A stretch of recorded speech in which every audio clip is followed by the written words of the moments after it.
Chapter 9. And he said to them, I tell you the truth. Some who are standing here will not taste death before they see the kingdom of God come with power. After 6 days, Jesus took Peter, James, and John with him and led them up a high mountain where they were all alone. There he was transfigured before them. His clothes became dazzling white, whiter than anyone in the world could bleach them. And there appeared before them Elijah and Moses, who were talking with Jesus. Peter said to Jesus, Rabbi, it is good for us to be here. Let us put up 3 shelters, one for you, one for Moses, and one for Elijah. He did not know what to say, they were so frightened. Then a cloud appeared and enveloped them, and a voice came from the cloud, This is my son, whom I love. Listen to him. Suddenly, when they looked around, they no longer saw anyone with them except Jesus.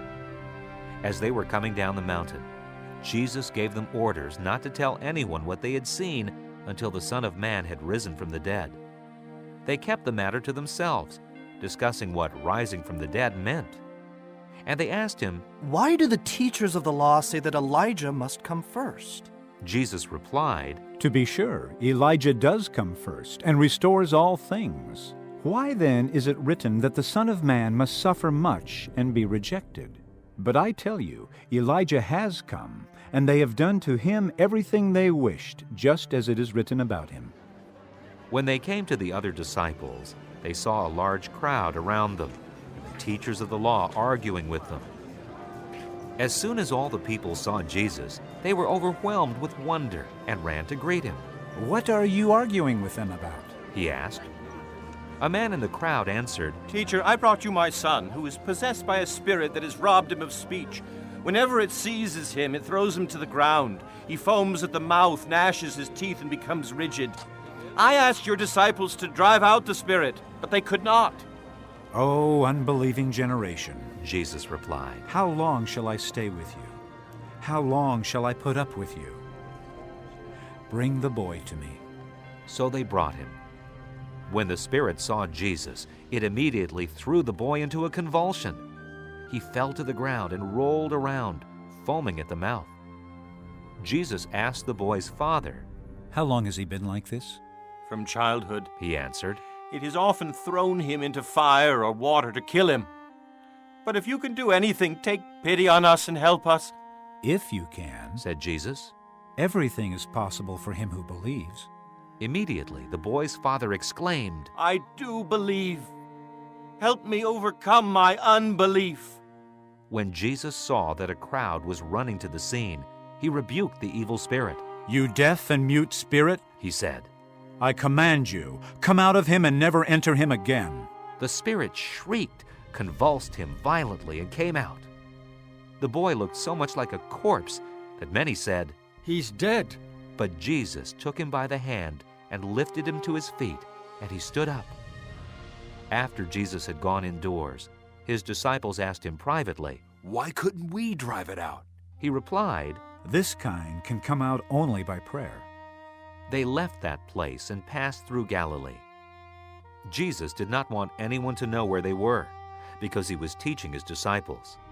He said to them, The Son of Man is going to be betrayed into the hands of men. They will kill him, and after 3 days he will rise. But they did not understand what he meant and were afraid to ask him about it. They came to Capernaum. When he was in the house, he asked them, What were you arguing about on the road? but they kept quiet, because on the way they had argued about who was the greatest. Sitting down, Jesus called the 12 and said, If anyone wants to be first, he must be the very last and the servant of all. He took a little child and had him stand among them. Taking him in his arms, he said to them, Whoever welcomes one of these little children in my name welcomes me. And whoever welcomes me does not welcome me, but the one who sent me. Teacher, said John, we saw a man driving out demons in your name, and we told him to stop, because he was not one of us. Do not stop him, Jesus said. No one who does a miracle in my name can, in the next moment, say anything bad about me. For whoever is not against us is for us. I tell you the truth. Anyone who gives you a cup of water in my name because you belong to Christ will certainly not lose his reward. And if anyone causes one of these little ones who believe in me to sin, it would be better for him to be thrown into the sea with a large millstone tied around his neck.